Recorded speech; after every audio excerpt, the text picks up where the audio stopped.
Welcome guys, कैसे हैं? आशा है अच्छे होंगे। साथियों, माइक्रोसॉफ्ट एक्सेल में हम सीख रहे हैं एआई का इस्तेमाल करना, क्योंकि हाई पेइंग जॉब पाने के लिए हमको एआई का आना बहुत ज़रूरी है। इसी के अंतर्गत आज हम सीखेंगे माइक्रोसॉफ्ट का इनबिल्ट एआई, जिसको हम जानते हैं कोपायलट के नाम से। कोपायलट माइक्रोसॉफ्ट का इनबिल्ट एआई है। इसका इस्तेमाल हम पावर पॉइंट में, माइक्रोसॉफ्ट वर्ड में, एक्सेल में बखूबी अच्छे से कर सकते हैं। ये आपको इसकी लेटेस्ट वर्जन ऑफिस 365 में देखने को मिलेगा। यदि आपके पास ऑफिस 365 नहीं है तो आप इसका ऑनलाइन वर्जन यूज़ कर सकते हैं। यदि आप माइक्रोसॉफ्ट एज ब्राउज़र का इस्तेमाल करते हैं तो वहाँ पे आपको ऑफिस 365 अवेलेबल मिलेगा। ओनली आपने अपनी आईडी से लॉगिन करा के और उसका इस्तेमाल करना है।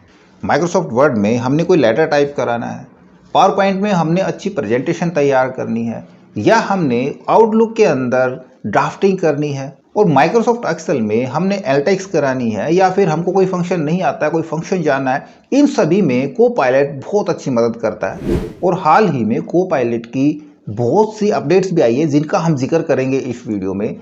तो हम कंप्लीट एक्सेल के अंदर कोपायलट को कैसे यूज करेंगे ये सारा बारीकी से जान लेते हैं इस वीडियो में, तो इस अंत तक बने रहिएगा। नमस्कार साथियों, मेरा नाम है मनोज कुमार और आप देख रहे हैं कंप्यूटर ज्ञान गुरु चैनल। तो चलिए सीख लेते हैं। देखिए, जब भी आप माइक्रोसॉफ्ट की कोई भी एप्लीकेशन ओपन करेंगे तो वहां पे आपको कोपायलट इनबिल्ट मिलेगा। यहां तक कि आप विंडोज चलाते हैं, माइक्रोसॉफ्ट विंडोज 11 है आपके पास, तो आप देखोगे इसके अंदर भी आपको कोपायलट यहाँ पे नजर आएगा। या फिर आप माइक्रोसॉफ्ट एज यूज कराते हैं तो माइक्रोसॉफ्ट एज में भी देखो जो सर्चिंग बार है वो भी हमारी कोपायलट के द्वारा ही काम कर रही है, और यहाँ भी आपको कोपायलट एक्स्ट्रा फीचर्स के लिए मिल जाता है। इसी प्रकार माइक्रोसॉफ्ट एक्सेल यूज कर रहे हैं तो आपको होम टैब के अंदर ही आपको देखो यहाँ पे कोपायलट मिल रहा है। चाहे आप पावर पॉइंट ओपन कर रहे हैं, चाहे माइक्रोसॉफ्ट वर्ड ओपन कर रहे हैं, आपको कोपायलट इनबिल्ट मिलेगा। अब इसके बेनिफिट देखता हूँ कितनी ज़्यादा एडवांटेज है कोपायलट की, वो हम लो लेवल से ही शुरू करते हैं। सबसे पहले मान लीजिए हमारे पास एक डेटा है और इसके ऊपर हमने एक चार्ट क्रिएट कराना है, और वो चार्ट हमको नहीं समझ में आ रहा हमने क्या चार्ट बनाना है, तो हम कोपायलट की मदद ले सकते हैं कि हम कोपायलट के जरिए चार्ट कैसे इंसर्ट कराएंगे। तो सबसे पहले तो जो भी आपके पास डेटा है उसको हम टेबल फॉर्मेट में कन्वर्ट करा लेंगे। हम यहाँ पे करेंगे कीबोर्ड से Ctrl+T प्रेस और माई टेबल एज हेडर को सिलेक्ट रख के ओके करा देंगे, तो हमारा डेटा टेबल फॉर्मेट में कन्वर्ट हो जाता है। आप इसका कोई नाम देना चाहे नाम दे सकते हैं। फिलहाल बाय डिफॉल्ट इसका नाम टेबल 4 है। हम यहाँ से इसका नाम भी चेंज करा सकते हैं। फिलहाल मैं इसको टेबल 4 ही रखता हूँ। हम अपने पूरे डेटा को सिलेक्ट कराएंगे, Ctrl+A, चले जाएंगे सीधा हम होम के अंदर और कोपायलट पे क्लिक करा देंगे। अभी कोई भी चैट नहीं है, मैंने सारी चैट क्लियर की हुई है। सीधा हम यहाँ पे न्यू चैट पे क्लियर करा देंगे तो कुछ ऑप्शन यहाँ पे आपको नजर आ जाएंगे जो इसके अपडेटेड वर्जन है। डायरेक्ट हम यहाँ से भी इसका यूज करा सकते हैं। हमने जनरेट ए वर्ड क्लाउड करना है, हमने शो डेटा इनिशिएट कराना है, या फिर जनरेट ए ग्राफ कराना है, या फिर हाउ डू, मैं क्या करना चाह रहा हूँ, हाउ डू आई, हम एक चार्ट क्रिएट कराना चाह रहे हैं अपने डेटा के ऊपर, तो हम यहाँ पे जनरेट ग्राफ नहीं, उसके लिए हमने एक स्पेशल डेटा देना पड़ेगा। हम कर देंगे शो डेटा इनसाइट पे। तो इनसाइट पे जैसे यहाँ पे क्लिक कराएंगे तो देखो यहाँ पे ये वर्किंग में आ गया। ये वर्क कर रहा है हमारे डेटा के ऊपर। जो बेस्ट चीज़ इसको मिलेगी, जो चार्ट एक्चुअल में जो बनना चाहिए वो चार्ट हमको जनरेट करके दे देगा। तो देखो इसने यहाँ पे एक लाइन चार्ट हमको बना के दिया है। ये डेट के अकॉर्डिंग इसने हमको जनरेट किया है, क्योंकि इसको जो डेटा यहाँ पे मिला है वो डेट ही ऐसी मिली है जिसके अकॉर्डिंग ये हमको चार्ट बना के दे सके। आप ये नहीं देखना चाह रहे, कोई दूसरा चार्ट देखना चाह रहे हैं, तो हम यहाँ पे क्लिक करा सकते हैं I can see another insight, या फिर इसी को लेना चाह रहे हैं हम तो ऐड ए न्यू शीट के ऊपर यहाँ पे क्लिक करा देंगे, तो वो चार्ट हमारा एक नई शीट के ऊपर यहाँ पे इंसर्ट हो जाएगा एक ही झटके में। इसी प्रकार से यदि आपके पास जो डेटा है इसका एक अच्छा सा डैशबोर्ड क्रिएट करना चाह रहे हैं, भाई अलग अलग हमारे पास ग्राफ आए, अलग अलग फील्ड के अकॉर्डिंग आ जाए, एक बेटर लुक का डैशबोर्ड हमको क्रिएट कराना है, तब आपको यहीं पे एक ऑप्शन और मिलेगा। देखो add all initiate to grid, है ना। हम यहाँ पे इसी पे क्लिक करा देंगे तो जो जो पॉसिबल ग्राफ होंगे वो सारे ग्राफ जनरेट करके हमको ये दे देगा कोपायलट। जैसे मैं यहाँ पे क्लिक कराता हूँ ये अपना काम शुरू कर देता है, और आप देख रहे हो राइट साइड में, लेफ्ट साइड में जितने ग्राफ पॉसिबल ग्राफ थे वो सारे लेकर के इसने एक अच्छा सा डैशबोर्ड हमको क्रिएट करके दे दिया। इन सभी का डेटा भी हमको मिलेगा नीचे। देखो सारा डेटा हमारे पास है, पिवट टेबल इनकी, और ये पूरा बढ़िया डैशबोर्ड हमको यहाँ पे नजर आ रहा है। जो हमको कई घंटे लग जाते हैं बनाने में, वो कोपायलट हमको चंद सेकंड में करके दे रहा है। इसी प्रकार हमने कोई एनालिटिक्स और करके देखनी है अपने डेटा के ऊपर। भाई किस प्रकार की एनालिटिक्स करके देखनी है, तो इसी डेटा को मैं यूज़ कर रहा हूँ फिलहाल। काफ़ी काम हम इसी डेटा पे करके देखेंगे क्योंकि डेटा हमने काफ़ी कॉम्प्लिकेटेड सा लिया है।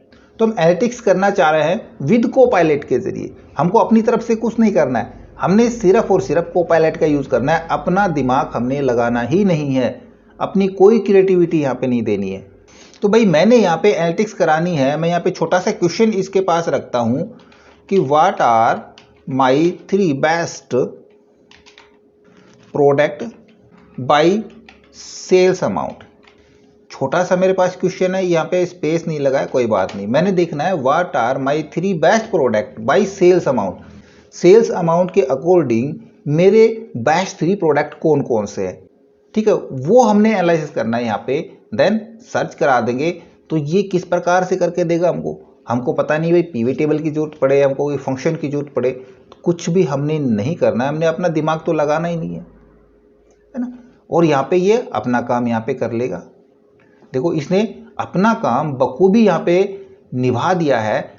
इसने जो भी काम किया है उसके लिए हमको देखो इसने एक पीवी टेबल बना के दी है और इसको हम ऐड करना चाहेंगे न्यू वर्कशीट के अंदर। देखो जो हमारे पास टॉप 3 प्रोडक्ट्स थे सेल्स वाइज, वो टेबल, चेयर और मैट्रेस है जो इसने हमको निकाल के दे दिए। हमको फंक्शन नहीं आते हैं, हमको फॉर्मूला नहीं आते हैं, तो हम कोपायलट से कोई भी फंक्शन या फॉर्मूला किस प्रकार से लेंगे, how to write function and formula with Copilot. तो उसके लिए हम फिर से यहाँ पे क्वेश्चन टाइप करा लेते हैं। मैं इसे पूछता हूँ I need a column with a formula that enters north over 3000। हमको ये रिजल्ट चाहिए, क्या चाहिए हमको, कॉलम के अंदर एक नया कॉलम चाहिए और उसके अंदर हमको रिजल्ट चाहिए north over 3000 for sale over 3000 if the region is north. यानी कि जो रीजन नॉर्थ है उसकी जो भी सेल 300 से ऊपर है उसके सामने हमको एक नए कॉलम में रिजल्ट चाहिए नॉर्थ ओवर 3000। और हमको दूसरा रिजल्ट चाहिए साउथ ओवर 4000। कब चाहिए, if the sales in region south are over 4000, कि जो भी साउथ रीजन की सेल 4000 से ऊपर है उसके सामने हमको एक नए कॉलम के अंदर रिजल्ट चाहिए साउथ ओवर 4000। तो अपने डेटा को सिलेक्ट रहने देंगे। देखो काफ़ी कॉम्प्लिकेटेड क्वेश्चन है, सीधा हम इसको आदेश दे देंगे कोपायलट, क्योंकि हमको ये रिजल्ट बनाना है तो बना के दीजिए। तो देखो जो कोपायलट ने हमको रिजल्ट बना के दिया है वो इसने हमको ये वाला फॉर्मूला बना के दिया है। अगर इस फॉर्मूले को आप डिटेल से समझना चाह रहे हैं कि इसकी पूरी डिटेल समझनी है आपने, तो आप यहाँ पे शो एक्सप्लेनेशन पे क्लिक करा सकते हैं। इसने पूरा एक्सप्लेन किया है कि ये फंक्शन किस प्रकार से काम करेगा, आपने जो क्वेश्चन किया है उसके अकॉर्डिंग। तो इसको आराम से समझ सकते हैं, पूरा एक्सप्लेनेशन आप पढ़ सकते हैं। बट इसने जो यहाँ पे रिजल्ट दिया है ये हम सीधा यहाँ पे इंसर्ट कॉलम पे क्लिक करा लेंगे। देखो जैसे मैं इंसर्ट पे जाता हूँ यहाँ पे ये एक नया कॉलम हमको इंसर्ट करके दे रहा है, क्लिक करा देंगे तो एक नया कॉलम यहाँ पे इंसर्ट हो गया। हमने यही तो कहा था मुझे एक नए कॉलम की जरूरत है जिसके अंदर मेरे को रिजल्ट चाहिए। क्या रिजल्ट चाहिए, जो भी सेल नॉर्थ रीजन की जो 3000 से ज़्यादा की है उसके अंदर मेरे को चाहिए नॉर्थ ओवर 3000 लिखा हुआ आ गया। यहाँ पे देखो यहाँ पे 3000 से ज़्यादा की सेल है नॉर्थ रीजन की, बाकी और कोई नॉर्थ रीजन ऐसा नहीं है जिसमें सेल 3000 से ज़्यादा हो। एक ये है जिसके अंदर सेल 3000 से ज़्यादा है नॉर्थ रीजन की, और देखते हैं यहाँ पे और नहीं है, सिर्फ साउथ की मिली है एक जिसकी सेल 4000 से ज़्यादा है। तो इस प्रकार के फंक्शन या इस प्रकार के फॉर्मूला जहाँ तक हमारा दिमाग काम नहीं करता हो कि हम क्या करें तो हम कोपायलट की मदद ले सकते हैं। इसी प्रकार आपको इस डेटा के ऊपर एक पीवी टेबल बनानी है। मैं यहाँ से इसको तो डिलीट करा देता हूँ क्योंकि ये हम पीवी टेबल में शामिल नहीं करेंगे, ठीक है, इसको हटा देता हूँ। इस डेटा पे हमको पीवी टेबल बनानी है। हमने पूरा डेटा सेलेक्ट कर लिया, हमने किसके अकॉर्डिंग या क्या चाहिए हमको पीवी टेबल में क्या एनालाइज करना है वो चीज़ हम यहाँ पे कोपायलट को बता देंगे।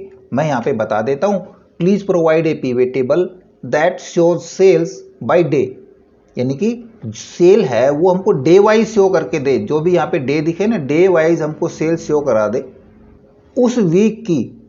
But I need to now how each day compare to the same day in the previous week. ठीक है, हमको वीक वाइज जैसे संडे फिर नेक्स्ट संडे की हमने चाहिए, फिर उससे नेक्स्ट संडे की सेल चाहिए। इस प्रकार से हमने एक पिवट टेबल क्रिएट करनी है। तो बता देंगे इसको हम कोपायलट को कि भाई हमको ये वाली पिवट बना के देनी है। डेटा इसने पूरी तरह से समझ लिया, एनालिसिस कर रहा है, उसके बाद ही हमको एक पिवट टेबल निकाल के दे देगा। पिवट टेबल इसने बना के दे दी हमको, देखो डे वाइज बना के दी है, सम ऑफ सेल्स अमाउंट और कंपेयर द लास्ट वीक से इसने किया है। हम यहाँ पे चलते हैं ऐड ए न्यू सीट पे, इस पिवट टेबल को ले लेते हैं और यहाँ पे आप देख सकते हो पिवट टेबल डे वाइज यहाँ पे बन के रेडी हो चुकी है। अब ये टेबल हम बना सकते थे यदि हमारे पास कुछ साल का डेटा हो, तो हम प्रीवियस ईयर का देख सकते थे या फिर नेक्स्ट ईयर का देख सकते थे। फिलहाल जो मेरे पास डेटा है वो मेरे पास शायद एक ही महीने का है।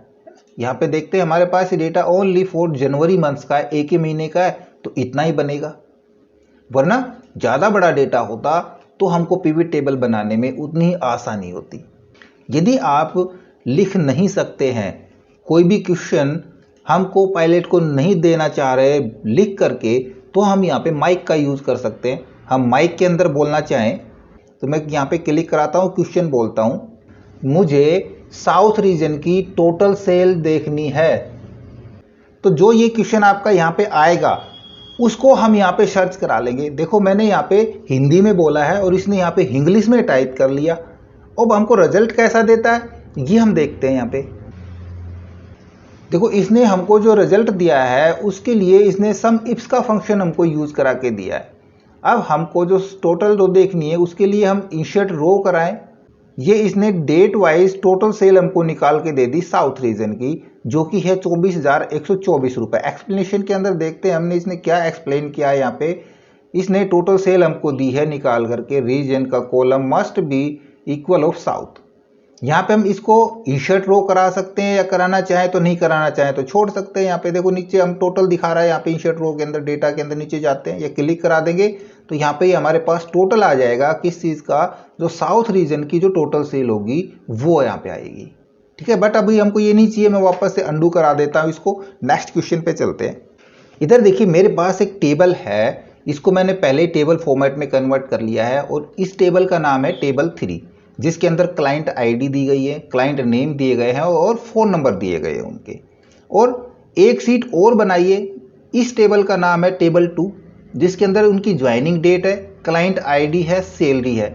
मेरे को यहाँ पे क्लाइंट के नेम चाहिए तो उसके लिए हम लुकअप फंक्शन का यूज़ करते हैं, लुकअप और रेफरेंस का। हमको नहीं पता हमको कौन सा लुकअप लगाना है या हमको लुकअप के बारे में पता ही नहीं है, तो ये काम भी हम बहुत ही अच्छे से कोपायलट से करा सकते हैं। हम इस टेबल के ऊपर रहेंगे, ये हमारी टेबल नंबर 2 है और जो एम्प्लॉय जो क्लाइंट नेम है वो टेबल नंबर 3 के अंदर है। तो उसके लिए मैं यहाँ पे क्वेश्चन दे देता हूँ इसको कि आई हैव 2 टेबल्स। ठीक है, मेरे पास 2 टेबल्स हैं, table 3 date contains my clients ID but doesn't contains my client name. जो टेबल 3 है और मेरे को किस चीज़ की नीड है, मेरे को नीड है have to bring all of my client name that are located in the table 2। मेरे को वो क्लाइंट नेम है वो मेरे को यहाँ पे टेबल 2 के अंदर चाहिए। उसके लिए मेरे को एक नया कॉलम लेना है। तो हम यहाँ पे क्या करेंगे, इसको हम भेज देते हैं कोपायलट को कि इसका आंसर हमको दीजिए। तो ये क्या काम करेगा, ये पहले उस डेटा को समझेगा, फिर उसको एनालाइज करेगा, देखेगा और हमको एक कॉलम जनरेट करके दे देगा, एक सजेशन देगा, हमको सजेस्ट कराएगा कॉलम विद फंक्शन हमारे पास हाजिर है। यहाँ पे देख रहे हो आप, हम यहाँ पे इंसर्ट कॉलम पे क्लिक कराते हैं तो यहाँ पे हमारे पास एक कॉलम इंसर्ट होता है। मैं जैसे ही क्लिक करा देता हूँ, देखो यहाँ पे एक कॉलम इंसर्ट हो चुका है इस टेबल के ऊपर और यहाँ पे हमारे पास वही क्लाइंट नेम आएंगे जिनकी यहाँ पे क्लाइंट आईडी होगी। इसने फंक्शन कौन सा लगा के दिया, इसने दिया एक्स लुक का फंक्शन हमको लगा के। आप यहाँ पे मैच करा सकते हैं। 105 के ऊपर हरीश है और 109 पे मुकुल है। हम देखते हैं 105 के ऊपर हरीश है और 109 के ऊपर मुकुल है ना। तो एकदम एग्जैक्ट यहाँ पे ये वीलुकअप का फंक्शन हमको लगा के दे रहा है। देखो अभी तक कोपायलट ने हमको इफ की स्टेटमेंट भी हमको लगा के दी, हमको सम इफ के फंक्शन के साथ एनालाइज करके भी दे दी। एक्स लुकअप का फंक्शन भी यहाँ पे लुकअप रेफरेंस के अंतर्गत हमको प्रोवाइड करा दिया। क्या टेक्स्ट फंक्शन भी इसमें काम करते हैं, टेक्स्ट फंक्शन और चेक कराते हैं। उसके लिए देखो मेरे पास यहाँ पे फ़ोन नंबर दिए गए हैं। ठीक है, मेरे को इन फ़ोन नंबर्स में जो फर्स्ट 3 डिजिट है ये हमारे पास, मेरे को इन चीज़ की ज़रूरत है, इन चीज़ों की ज़रूरत नहीं है, तो मेरे को यही 3 डिजिट अलग से कॉलम के अंदर लेनी है। तो हम किस प्रकार से यूज़ करें इसको, कैसे उठाएं ये नंबर हम अलग से? तो सीधा कोपायलट के पास चलते हैं, यहाँ पे पूछ लेते हैं क्वेश्चन कि भाई could you create a column with the regional area code of each 4 numbers, it corresponds to the 3 numbers of the left of columns 4 numbers. यानी कि जो 4 नंबर्स है उसके हमको लेफ्ट के 3 नंबर हमको एक नए कॉलम के अंदर चाहिए। तो क्या वो हमको एक कॉलम क्रिएट करके दे सकता है? देखते हैं दे सकता है। हम क्लिक करा लेते हैं, working on it, understanding your data and generating formula column suggestion for, और मिल गया हमको फॉर्मूला। इसने लेफ्ट का और टेक्स्ट का फंक्शन हमको मिला के दे दिया और इसको हम करा देंगे इंसर्ट ए कॉलम। देन आप देखोगे यहाँ पे हमारे पास आ चुके एरिया कोड सारे। एरिया कोड हमारे पास लेफ्ट के 3 कैरेक्टर थे वो हमने यहाँ पे उठा लिए। आप ये चीज़ लिखें, बताएं या ना बताएं कि एरिया कोड है या क्या है, हमको लेफ्ट के 3 चाहिए तो लेफ्ट के 3 हम उठा सकते हैं। अंडू कराता हूँ एक बार मैं इसको। इसी प्रकार का दूसरा क्वेश्चन देखते हैं। यदि हमको यहाँ पे फर्स्ट 3 कैरेक्टर नहीं चाहिए, हमको सेकंड वाला यानी कि मिडिल के 3 कैरेक्टर और लास्ट के 4 डिजिट ये चाहिए हमको, तब हम ये भी निकाल सकते हैं बड़ी आसानी से। उसी प्रकार से हम कोपायलट को बता देंगे कि हमको कौन कौन से चाहिए। हमको भाई नंबर्स यहाँ पे चाहिए, I need to separate the 4 number, could you create the following columns, a column for the middle of the 4 number, it corresponds to the 3 characters starting at character number 4। यानी कि एक कॉलम तो हमको चाहिए इन 3 character के लिए जो 4 number से स्टार्ट होते हैं, वो 3 कैरेक्टर चाहिए। और दूसरा कॉलम हमको लेना है also a column for the 4 last characters to the right of the 4 numbers column. ठीक है, सिंपल सा क्वेश्चन लिखा और हम इसको रन करा लेंगे। लीजिए इसने दोनों कॉलम हमारे अलग करा दिए, ये मिडिल के नंबर 4 नंबर दे दिए और ये लास्ट 4 डिजिट फोन के दे दिए। इंसर्ट करा देंगे, यहाँ पे दोनों कॉलम हमारे पास इंसर्ट हो जाएंगे आसानी से। इतना तक क्लियर? चलो ये काम भी इसने कर दिया। अब देखते हैं क्या ये हमारे पास कंडीशनल फॉर्मेटिंग का भी काम करके दे सकता है। क्या हमारे अकॉर्डिंग जो हम चाहते हैं वहाँ पे कंडीशनल फॉर्मेटिंग भी लगा सकता है? उसके लिए हम अपने मेन डेटा के ऊपर ही चलते हैं और यहाँ पे हमने कंडीशनल फॉर्मेटिंग लगानी है। हम कंडीशनल फॉर्मेटिंग लगाना चाह रहे हैं इनके स्कोर पे, जो टॉप स्कोर है, या फिर हमने अबाउ 4 से देखने हमने या अबाउ 3 के देखने, वो हमने हाईलाइट कराने हैं। तो उसके लिए हम यहाँ पे क्वेश्चन टाइप करा लेंगे कि भाई highlight all sales in top 4 in column H. हमने कॉलम एच पे टॉप 4 जो भी सेल है उनको हाईलाइट कराना है। Put them in pink colour से, पिंक से हमने उनको पुट कराना है। देन रन करा लेंगे तो ये सबसे पहले इस डेटा में जाएगा, डेटा के साथ काम करेगा। उसके अंदर हमारे जो स्कोर है, जो कॉलम एच के अंदर जो इसको मिलेगा, हम कॉलम एच के अंदर जा रहे हैं, उसमें से टॉप 4 को चुनेगा, top 4 items, then pink colour से हाईलाइट करा देगा। अप्लाई कराना है, इस पर हम सीधा सीधा यहाँ पे क्लिक करा देंगे तो आप देखोगे यहाँ पे इस डेटा के अंदर ये इसको अप्लाई करा देगा। यानी कि 4 से अबाउ के जितने भी थे इसने वो सारे सेल्स यहाँ पे हाईलाइट करा के हमको दे दिए। थोड़ी सी बड़ी कंडीशन लगा के देखें, इतना तो भाई ये कर ही देगा। हम थोड़ी सी और बड़ी कंडीशन लगाना चाहेंगे कि भाई हम देखना चाहें highlight all sales from lifestyle category. जो यहाँ पे कैटेगरी हमने दी है इनमें से जो लाइफस्टाइल कैटेगरी है, फर्नीचर वाली कैटेगरी और लाइफस्टाइल की 2 ही कैटेगरी मैंने यहाँ पे रखी है। तो लाइफस्टाइल वाली कैटेगरी को हाईलाइट करें that have about 200 in sales amount in green. जिनकी सेल 2000 से ज़्यादा की है उनको ग्रीन कलर से सर्च करा लेते हैं, देखते हैं क्या करके देता है हमको। देखो यहाँ पे इसने ये फॉर्मूला बना के दिया है, तो ये फॉर्मूला हम अप्लाई करें, किस प्रकार से अप्लाई करेंगे? देखो यहाँ पे इसने इंस्ट्रक्शन दी है, सेलेक्ट द रेंज C2 से C35। अब ये कह रहा है कि आपने C2 से C35 रेंज को सिलेक्ट कराना है। हमने जरूरी नहीं है C वाली रेंज को सिलेक्ट कराना है, हम चाहें तो पूरा डेटा सेलेक्ट करा सकते हैं कंट्रोल A, क्योंकि हमने अगर पूरी रो हाईलाइट करानी है तो पूरा डेटा हम सेलेक्ट करा लेंगे। Go to home tab, then conditional formatting and new rules. हम होम टैब में जाएंगे, कंडीशनल फॉर्मेटिंग कह रहा है और न्यू रूल्स कह रहा है। देखो स्टेप सारे अप्लाई कर देते हैं, हम अभी तक स्टेप नहीं देख रहे थे क्या बताए थे इसने। एंटर द फॉलोइंग फॉर्मूला, कहाँ पे? ये कह रहा है select use a formula to determine which cell to format, ये सिलेक्ट कराना है और ये फॉर्मूला कॉपी करा के कह रहा है आपको यहाँ पे पेस्ट कर देना है। ये क्या पेस्ट हो गया, ये नहीं पेस्ट कराना है, हमने ये फॉर्मूला यहाँ से कॉपी कराना है और देन यहाँ पे जाके पेस्ट करा देना है। अब कह रहा है click to format, choose a green fill colour and click okay. हमने यहाँ पे click format, fill colour, then green और देन ओके और देन ओके। देखो इसने फिर क्या ना, अप्लाई रूल्स देन ओके, हो गया काम हमारा। इतने अच्छे से यदि हम कहीं से सीखना चाहें, कहीं से कोई कोर्स परचेज करते हैं या कहीं पे हम वर्कशॉप ज्वाइन करते हैं पैसे दे करके, वहाँ भी शायद हमको इतनी डिटेल से और इतनी आसानी से समझ में नहीं आ सकता और ना ही शायद वो समझा सकते हैं। तो यहाँ पे आज हमने सीखा कि हम कोपायलट को किस प्रकार से इस्तेमाल कर सकते हैं। एक बार आप इसको इस्तेमाल करके देखें, एक बार इसका यूज़ करना सीख ले, फिर हम इसका एडवांस इस्तेमाल करना सीखेंगे कि इससे हम एक हाई पेइंग जॉब के लायक किस प्रकार से काम करवाएं, कैसे इसको हैंडल करें। तो लगातार बने रहिएगा। ओके, आई होप वीडियो आपको जरूर अच्छा लगा होगा। इसी प्रकार अच्छी अच्छी वीडियो देखते रहने के लिए लगातार हमारे साथ बने रहे। हमारे वीडियोज़ को ज़्यादा से ज़्यादा हम दोस्तों में शेयर करें, में लाइक करें और यदि नया हमारे चैनल पर तो हम सब्सक्राइब जरूर कर लें।